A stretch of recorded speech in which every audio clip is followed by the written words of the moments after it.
म्हणले उद्या म्हणले होते, पण तुम्ही शुक्रवार टाळू नका भाऊ, विनंती तुम्हाला. नाही नाही नाही ठरत आता, काय टेन्शन घ्या. म्हणजे मुंडेल बी सांगा शुक्रवार टाळू नका म्हणा. नाही ठरत. चालतंय. काय आणखीन काय म्हणले मग?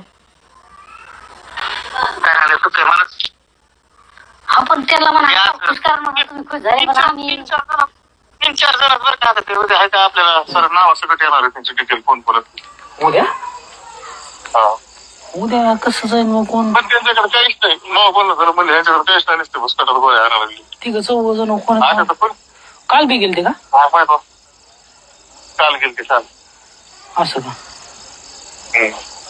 मला फोन असते ना. काय त्याला कोणी संपर्क करताय तिकडे? काय आपण काही नाहीच ना त्यांच्याकडे. जरा तुम्हाला नाव जरी सांगितलं म्हणा आहे ते जवळचे आहेत असं म्हणायचं, जरी म्हणलं तर काय जात तिकडं. आपल्याला काय करत कोणी का असणार. हा मग आपल्याकडे जे कोणाकडेच नाही ना. हा ते म्हणजे ते तुमच्याकडे ते ह्यांच्याकडे काहीच नाही. ह्यांना काय काय उपयोग आहे ह्यांचा सांभाळून मग? तसं काहीच विषय नाही म्हणा. हा मग ते आपल्याला आहे का काय असतं 63, 60, 64 काय असतं ते सर देवाला शंभर सगळं सगळं सगळं देऊ त्यांना. आपल्याकडे जेवढं आहे का तेवढं देऊन टाकू त्यांना. पण पेमेंट मध्ये हे ना करू म्हणा. आपण त्या चेक विकणार मोठा डुप्लिकेट आहेत का ओरिजिनल आहेत. ते मशीन घेऊन या तुम्ही तसं काय. हा मशीन घेऊन मी सगळं मोजून ठेवू. चालतं. हा माझी 1.5 मोजीले बाकीचे तुमचा आवाज देईन करून. चालतं काय अडचण नाही. हो आता शुक्रवार फक्त टाळू नका भाऊ, विनंती. नाही नाही नाही टळत नाही त्याला. हो आणि कोण संभाषण करते? हे 2 आरोपी ते म्हणते ना जवळचे आहेत, संपर्कात नाहीत. हे 2 आरोपी हे करतात ते ते 1.5 कोटी 2 कोटी त्यातले 50 घ्या. मग एक जण म्हणतो मला बस झाले बाबा, तेवढेच खूप झाले. म्हणजे तुम्ही आपले असून माणसं मारायला तयार झाले आणि तुमचे म्हणता मुळावर उठता पैशासाठी. द्या इतका कमजोर समाज झाला असं दाखवायचं तुम्हाला पैशासाठी? अरे मी रक्त सुद्धा सांडायला तयार आहे समाजासाठी, जीव द्यायला सुद्धा तयार आहे गेला तरी. आणि तुम्ही त्याच्या नादी लागून यांना 64 का 34 काहीतरी खोट्या रेकॉर्डिंग आणि व्हिडिओ बनवायचे सांगितले. मग हे ते पैसे घेणार देणार बदनाम करणार. मग हे जुळाना म्हणून मग ते गोळ्या आणणार जेवणात घालणार किंवा मग गाडी देणार आणि ताफ्यात गाडी घालायची. मराठ्याच्याच माणसाला गाडी समजा आणि ती ताफ्यात गाडी मग माझ्या अंगावर घालायची ती. मग ते तसे डाव. तुम्ही म्हणले ना मग प्रश्न विचारला ना तुम्ही की त्यांचा माझं काही संपर्क नाही का? हा संपर्क नाही का? तो संपर्क नाही. हे त्यांच्या बोलण्यात हे CDR घ्यायला पाहिजेत सरकारनं. मुख्यमंत्री साहेबांनी ह्यो लय गंभीर विषय. ह्यो आता फक्त ओबीसी चाडून गेला पाहायला लागलाय. याच्या आधी जाती चाडून गेला पत होता, आता ओबीसी चाडून गेला पत होई. तुम्ही असं केलं आणि ओबीसी तमकं केलं म्हणून केलं. इथं ओबीसी समान नाही. तोही दलिंद्री, तोही घाण वर्तणूक, विकृतपणा ओबीसीच्या गळ्यात गुंतवणूक. ह्यो आरक्षणाचा विषयच नाहीये. ते 4 दिवस लेट मिळेल मराठ्याला किंवा ओबीसीला मिळेल ती भागच नाहीये. इथं जीवना मरणाचा प्रश्न आहे. तू कोणाच्या जीवनावर उठूच शकत नाही म्हणतो ना तू, आणि त्यांचा काही संपर्कच नाही म्हणतो ना. तुम्हाला एकच ऐकू घालतो त्याचं, तो बोलेल हे त्यांच्या मोबाईल मध्ये, आमच्याकडे नाही. ते CDR काढा तवाची. त्या कार्यकर्त्याची झालटा फाट्यावर भेट झाली नसल्याचं म्हटलं काय?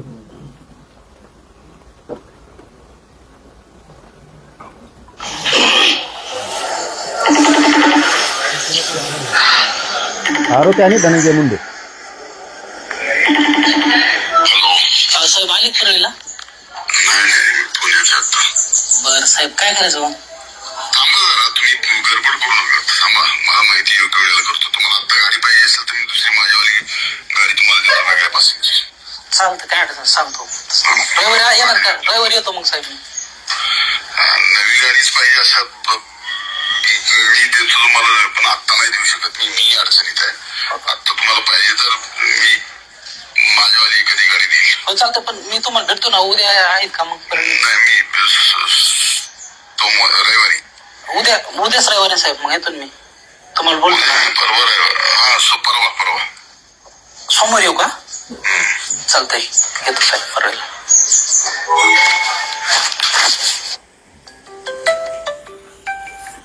गाडीचा उल्लेख झाला, नेमकं काय गाडीचा प्रकार काय? त्याला गाडी ताफ्यात द्यायची, आमच्या ताफ्यात द्यायची त्याला गाडी, आणि मग तो आमच्या अंगावर घालणार गाडी. हे तो प्रकार. तू धन्याला आणखीन सांगतो, तू जसे जसे प्रश्न करणार तसे तसे तुला उत्तर मिळत चालणार. तो म्हणणं आहे ना, हे खोटी असेल खरी असेल काय असेल ना, शिड्यार काढा शिड्यार. कोण कोणत्या ठिकाणी कोण कोणाला भेटलंय ते पोरं आता अटक आहेत. हे कुठं भेटले, त्यावेळेस यांचे मोबाईल कुठं होते, त्याचे लोकेशन घ्या त्या टायमाची. परळीत आहेत का, मुंबईत आहेत का, झालटा फाट्याला आहेत का, कुठं कुठं भेटलेत, काढा लोकेशन. हे आता मागं पडू देणार नाही मी सुद्धा. आणि तोहन माग वैर नाही ना, इतक्याला मुळावर उठाला. भाषणं ठीक आहेत, भाषणापुरतं ठीक आहे, आम्ही तुमच्यावर भाषण करू, तुम्ही आमच्यावर करू, पण तू डायरेक्ट मुळावरच लोक उठवले. आणि हे खूप मोठा सूत्रधार येऊ, प्रमुख सूत्रधार कट रचायचा सामूहिक हेवचे. आता दूध का दूध पाणी असं होत नाही ना, तो अविश्वास कशावर आहे? सीबीआय, ब्रेन मॅपिंग आणि नार्को टेस्ट. मी तिन्हीला तयार आहे. नार्को टेस्ट तो आधी मी करतो, बघ करतो का नाही. जातो आणि खानदानी 17 बाप झोपून पैदा झालेली अवलाद आपली नाही. ओरिजिनल एका बापाची क्षेत्रीय मराठीची अवलाद आहे. कट रचून आणि असं काही खोटं नाटं आमचेच कार्यकर्ते ना आम्हीच उठवायचंय, इतकं निस्त माझ्या आयुष्यात वागलो नाही. माझ्या दम असला तर मी समोरासमोर जाऊन भांडणं केली. मला जर करायचे असतील तर दुसऱ्याच्या हातानं कधीच आम्ही पाठीच खंदीर नाही खुपशीला. कारण ते छत्रपती शिवरायांचे विचार आमच्यात आहेत. लढाई करायची तर समोर, शत्रू जरी असला दारात जर आला तर त्याला पाहुणा म्हणायचं. शत्रू जरी असला दारात आला त्याला पाहुणा म्हणायचं. ही आमची वृत्ती आहे. घरी आला म्हणून धोपटायचा असले संस्कार आमच्यावर नाही. पाठी मागून तो वार अजिबात नाही. काय असेल ती समोरासमोर. तू आणखीन तरी शहाणा होय. तू जसे जसे उत्तर प्रश्न देणार तिकडून तसे तसे उत्तरं मिळणार. कारण हे रेकॉर्डिंग त्यांच्या जवळच्या, आमच्या नाही. अशा किती रेकॉर्डिंग आहे पाटील? लय यात कालपासून ऐकत होतो, बेजार झालो ते ऐकू. त्याच्या सुद्धा आहेत काही, त्या नाही काढणार. मी मागेही सांगितलं त्याची बायको आलती, बाईच्या आडून गेली, पदराच्या आडून गेलं, पण वार नाही करत मी. हाकून दिलं नाही, म्हणलं मी नाही तुला मदत करू शकत. त्याच्या सुद्धा वैयक्तिक आहेत. त्यांच्या चुलत बहिणीच आहेत का ह्या असे, त्याचं वैयक्तिक सुद्धा लई आहे. कार्यकर्त्याचं नेत्याचं त्याचे वैयक्तिक ते बोललेले असते त्यांना काही मोठ्या मनाने. कारण हे कार्यकर्ते दोन एकदम जवळ गेलते, त्यामुळे बोलत असं कोणाकोणावर डाव काय करायचा काय असेल ते सुद्धा आहे. मी तिकडे नाही घुसणार, मी एवढ्याच विषयात घुसणार. फक्त तूच घातपात घडवून आणायचं ठरवलं होतं, याच्यात तूच आहे. बाकीचे याच्यात जर चौकशी करायची असेल, आमच्यामुळं तुमच्यावरचे संकट टळतील. ओबीसीचे काही नेते असतील किंवा मराठ्याचे काही नेते असतील किंवा फडणवीस साहेब असतील किंवा त्यांचं मंत्रिमंडळ असेल, तुमच्यासाठी जसं माझ्यावर वेळ आली तशावर तुमच्यावर यायची नसेल तर माझ्यामुळं कमीत कमी तुम्हाला सावध करायलोय मी. चेक करा, नका करू त्यांना काय करायचं करा, पण माझी इच्छा आहे त्यांच्याकडं खूप माहिती, त्यातले एक जणाकडे तर अति माहिती. तुमच्याही अनेक गोष्टी आमच्याकडे आहेत असं त्यांचं म्हणणं आहे. आणि मी तर म्हणतो ओपनच होऊन द्या ना. मी काय नाही म्हणतो का, काही असू दे, काही असू दे. आता तो तर हे खोटं नाटक केलंच ना. व्हिडिओ बनवून आणणारे, परराज्यात जा रे, तुम्हाला एवढाले पैसे, आणि तुम्ही पैशासाठी जातीवर उलटालात. मग हे तर करतोच ना तू खोटं नाटक. हे काय व्हिडिओ व्हायरल करायचे, रेकॉर्डिंग व्हायरल करायचे, आम्हाला बदनाम करायचं. तू त्या कार्यक्रमात बोलला बीडच्या, आम्ही प्रत्युत्तर दिलं, झाला विषय. पण तू ज्यावेळेस कटापर्यंत आला ह्या, मग मी सिरियस घेतलं. पाटील, जो आरोपी आहे तो तुमचा जुना सहकारी होता आणि त्यांच्या जामिनासाठी तुम्ही स्वतःची शेती विकली होती अशी देखील माहिती समोर येते. मला काहीच काढायचं नाही मागचं. कोणी जवळचं आहे लांबचं आहे याच्याशी काही देणं घेणं नाही राहिलं. जवळ कोण असतो, जुनी एक मन आहे साहेब, एखाद्या जर ताटात अन्न खाऊ घातलं ना, जीव बी गेला तरी शत्रुत्व तिथंच सोडायचं. हे मराठ्यांचं आहे. गोड बोलून जवळ घ्यायचं मग घात करायचा, असे नसते जवळचे. आणि ज्या जातीसाठी मी करतोय त्याच जातीतले काही थोडेफार त्यांनी अंगावर यावं, कुटुंब डावावर लावला ह्या मनोज जरांगेनी. माझ्यासाठी नाही, माझा बांध फोडाय म्हणून नाही माझ्यावर शत्रुत्व आहे. मराठ्यांना आरक्षण मिळून देतोय म्हणून हे शत्रुत्व आहे माझ्यावरती. कुटुंब तर डावावर लावलं, मी सुद्धा लावलंय, स्वतःला सुद्धा. हटलो नाही, हटणार बी नाही. उद्याही रक्त सांडायची वेळ आली तरी सांडून घेणार, पण हटणार नाही. मी समाजासाठी हे काम केलंय. मी का असं का माझा बांध फोडाय म्हणून सगळ्या समाजाचा उपयोग करायला लागलो माझ्या बांधासाठी? माझ्या समाजाच्या लेकराचं कल्याण व्हावं म्हणून हे शत्रू आहेत मला.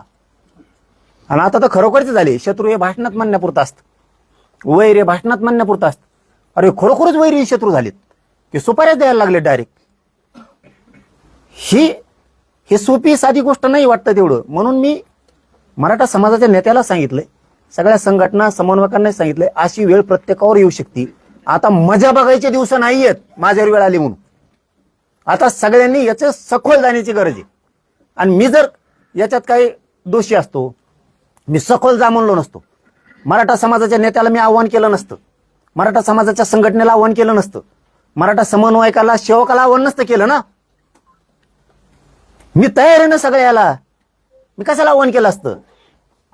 आता ही असली प्रवृत्ती त्यांच्या जातीसाठी चांगली नाही, ओबीसीसाठी चांगली नाही, धर्मासाठी चांगली नाही, आणि कोणत्या जातीसाठी चांगली नाहीये. होऊ दे, दूध का दूध पाणी का पाणी, चौदी. सगळ्यात भारी येत म्हणते तीच, जिथं हात खुटते सरकारचे तिथं नार्को टेस्ट. सगळ्यात आधी जर उद्या अर्ज केलेला नाही दिसला ना, तर तुम्ही म्हणता ती शिक्षा बघायला मी तयार. पाटील, तुम्ही संविधानिक पदावर असणाऱ्या व्यक्तींना शिवीगाळ करताय, आई बहिणीवर जातायत, तुम्ही एका विशिष्ट धर्माच्या विरोधात बोलतायत, हे तुम्हाला महागात जाईल. याबाबत वकिलाशी चर्चा करून तुमच्या विरोधात कारवाई करण्याची भाषा सुद्धा त्यांनी आता पत्रकार परिषदेच्या माध्यमातून केली. ज्या ज्या वेळेस बोललो त्या वेळेस महाराष्ट्राचे लेकर आहेत आम्ही, आमच्या समाजाची आत्महत्या व्हायला लागल्यात, आरक्षण मागतोय, त्यावेळेस उद्विग्न होऊन किंवा राग एक महाराष्ट्राचं पोरग म्हणून सरकारला बोलू शकतो. त्याला इथं जोडी तू काय? त्यावेळेस आम्ही माफ्या पण मागितल्या, त्याला इथं जोडतो का? विषय ड्रायव्हर नाही करायचा, लक्षात ठेव. इथं विषय फक्त आता ना मराठा आरक्षणाचा ना ओबीसी आरक्षणाचा, इथं विषय फक्त तो जे सामूहिक कट रचलाय, इथं फक्त घातपात, खून किंवा ते रेकॉर्डिंग काय असते मनोज जरांगे संपवायचा, त्याला बदनाम करून टाकायचं, त्याला बोटावर खेळायचं, नाही तर त्याचा लगेच घातपात करून टाकायचा. विषय हे पहिल्यांदी वंजारी समाज वाढला तो रक्षण करायला, काय म्हणून त्याला पाठराखण करायला, म्हणजे कुठं तो करायचे बदनाम त्यांना करायचं. आता ओबीसी उडी तू काय, तू चुका करणार आणि ओबीसी झाकेणार काय? ओबीसी समाज बी झाकेणार का? म्हणजे आम्ही तुम्हाला मग नुसतं आरक्षण मागितलं म्हणून ओबीसी समाजाला ओबीसीच्या नेत्याला का शत्रू झालो का आम्ही? तुम्ही त्याची पाठराखण करता म्हणल्यावर तेव्हा आता त्याच्यावरचं संकट टळून जाण्यासाठी ते ओबीसीला हात वाढायला लागलाय. ओबीसी हे वागणार का आता की हो धन्या मुंडेन तो सुपारी दिली ती मारायची, पण तरीही आम्ही उभा आहेत ओबीसी म्हणून त्याच्या माग. ही संदेश देणार का ओबीसी राज्याला? मग आता ओबीसीचा संबंधच इथं कुठं आलाय? इथं त्यांनी हत्याचा कट रचलाय. ह्यो विषय इथं ना ओबीसी आरक्षणाचा विषय ना मराठा आरक्षणाचा विषय. एक समाजासाठी काम करतोय म्हणून हे विषय. माझा समाज मला कसं काय एकटा पडून देणार? आता माझ्यावर जर ही वेळ आली म्हणल्यावर मला एकटं कसं पडून देणार? ह्याच समाजानं मला पोरगा मानलंय, मराठा समाजानं. मी त्यांना मायबाप मानलंय ना, माय बघत नाही ना बाप बघत नाही, मी ना लेकरं कुठे बघत नाही. तो 6 कोटी मायबाप समाज सगळ्या पक्षासह गोरगरीब सगळा मराठा समाज यो मला आता कसं काय माझ्यावर वेळ आल्यावर उघडं पडून देत? ज्यावेळेस समाजावर वेळ येते त्यावेळेस छाती पुढं करून मी अंगावर जातो आणि समाजाचं शत्रुत्व माझ्या अंगावर घेतोय. आज माझ्यावर वेळ आली, माझा समाज कसं काय घरात बसन आता? आणि ओबीसी ते खून करणाऱ्याला कसं काय साथ देणार? हे कसं शक्य आहे? कारण इथं हत्येचा प्रश्न आहे, आरक्षणाचा नाही. उद्या वकिलाशी चर्चा करून कायदेशीर कारवाई करणार. काय कर चल, म्हणजे मग खून करायला निघाला आणि कारवाई तूच करणार.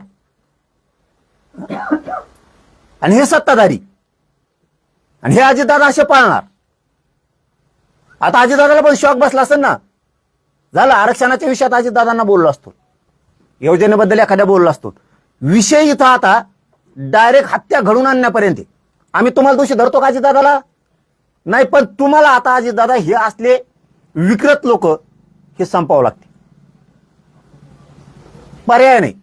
फडणवीस साहेबाला सुद्धा आता याचा छडाच लावावा लागणार आहे. आमच्या शिंदे साहेबाला सुद्धा याच्यात आता लक्ष घालावं लागणार आहे. याला ना ओबीसी आहे ना याला ओबीसीचे नेते आहेत. ह्यो कोणाचं पण त्याचं नाही ऐकलं की कांड लावतो. ना ह्यो मराठ्याचा आहे ना मराठा नेत्यांचा आहे, कांड करायच्या मागं लागतो. ह्यो ना कोणत्या पक्षाचा आहे ना पक्षाच्या अध्यक्षाचा आहे, कांड करायच्या मागं लागतो. आता याच्यातून तुमचे सुद्धा कुठं काही होणार असलं तर दुरुस्त करा आणि याची इतकी सखोल जाऊ द्या ना. फडणवीस साहेब, अर्ज करायचा असेल तर आम्हाला सांगा, नार्को टेस्टचा आम्ही करतो. नसता तुमच्याकडूनच काही ऑर्डर असतील तर उद्या सुरू करा नार्को टेस्टच्या. गृह मंत्रालयाकडून, केंद्रीय गृह मंत्रालयाकडून किंवा माननीय हायकोर्टाकडून किंवा माननीय सुप्रीम कोर्टाकडून किंवा आपले डिस्ट्रिक्टचे जे सेशन कोर्ट आहेत यांच्याकडून काय परवानग्या घेऊन करायचं असेल तर उद्यापासून मी तयार आहे. तुम्ही नार्को टेस्टच्या परवानग्या देऊन टाका, तयारी आपली लई. त्यांनी सीआयडी चौकशीची सुद्धा मागणी आहे. अरे शियाड्यान बेसरामान तुला काय आणायचं ताण? पण सगळ्यात भारी नार्को टेस्ट आहे म्हणतात ना, होऊ दे. आम्ही तर अर्ज करतोच, पण आमच्या अर्जावर काही जमत नसेल असं काय असेल कायद्यात तर गृह मंत्रालयाने आदेश काढा नार्को टेस्ट करायची म्हणून. होऊ द्या, कुणाकुणाची? मग तर होऊन द्या ना, मग होऊन द्या. चला, मी जर काही केलं असेल ते म्हणतो ते तू हे लोक आहेत, नाही करत मी इतकं नीच. सुरू नार्को टेस्ट.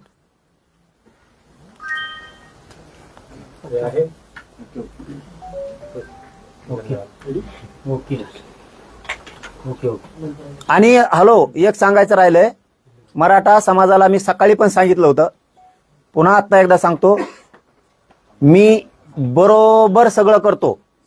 जसं आरक्षणाचं तुम्हाला म्हणलं होतं मी बरोबर करतो, तसं मी सगळं व्यवस्थित करतो. विश्वास ठेवा, तुम्ही फक्त शांत राहा.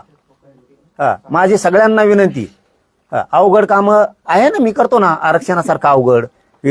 तुम्ही फक्त शांत राहा. तुम्हाला वाटत असेल शांत कवर राहायचं, मला तुम्हाला मोठं करू द्या, तुम्हाला अडचणीत नाही आणायचं कुठंच. तुम्ही सगळ्यांनी शांत राहायचं, सगळ्यांनी. एक अशी माहिती आली आहे की आरोपी आहेत त्या आरोपींच्या घरावर दगडफेक झालेली आहे अशी माहिती आहे. आणि ती नाही, ते नाही मला माहिती. आणि ती आम्ही नाही तर ती त्यांच्याच लोकांनी केली असं त्यांचा आरोप आहे. नाही, त्याचं तर कामच आहे ते, कोणी धान्याने त्याचा धंदाच ते खून करणं, खून करायला लावणं, त्या लोकांना पळून देणं, त्यांना साथ देणं. हे मंत्रिपदाचा उपयोग करून अजितदादाचा पक्ष डब घ्यायला आणला आणि हे डागा आता फडणवीस साहेबांपर्यंत सुद्धा जाणार आहेत.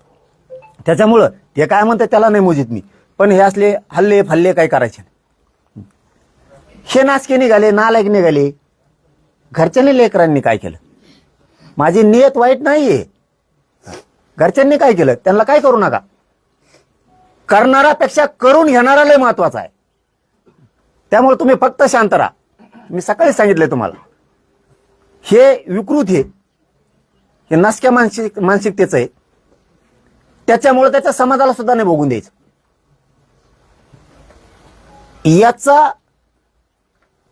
याचे फळ याला भोगायला लागलेच पाहिजेत. त्याच्यासाठी आता सरकार आहे, मी आहे, आपली सगळी शक्ती आहे मराठ्यांची 6 कोटींची. काही ताण नाही घ्यायचं. तुमचं कायदेशीर लोकशाहीप्रमाणे फक्त बाकीचं हल्ले फुल्ले काही नाही करायचे. यांना लगेच संरक्षणला कुठं काय याला मग टूर निघतात कुठं बी ते पोलीस घेऊन. यांना फक्त एवढं ना दे. जीवावर बेतलंय हे मुख्यमंत्र्यांनी लक्षात ठेवायचं. आमच्या आता जीवावर बेतलंय, आता याचा छडाचा लागला पाहिजे. पाटील, तुम्ही सकाळपासून शांत राहा असं म्हणताय, मात्र त्यावरच धनंजय मुंडे यांनी असं हे म्हटलं की त्याचं जाऊ तिकडे. शांत राहा म्हणण्याचं काम करताय का पेटवण्याचं काम करताय? सगळ्याला माहिती तू काय काय केलेलं आहे आता ते. मराठ्यांना शांत राहा म्हणून मग काय म्हणू? समाज माझा गरम आहे. कोणा चटणी भाकर खाऊन जगणार आहे स्वाभिमानानं. ते कोणाच्या वाटा जात नाही, त्याला सहन पण होत नाही ना, कारण आम्ही कोणाचे मिंधे नाहीत ना. काबाड कष्ट करून लेकरं बाळ मोठे केलेले लोक आहेत आम्ही. आमची प्रतिष्ठा आम्ही वाढवलेली. हे उलट आमच्या समाजाला हिनवतेत, आबरू काढतेत. समाजाची आबरू जाईल असं एक काम नाही करीत.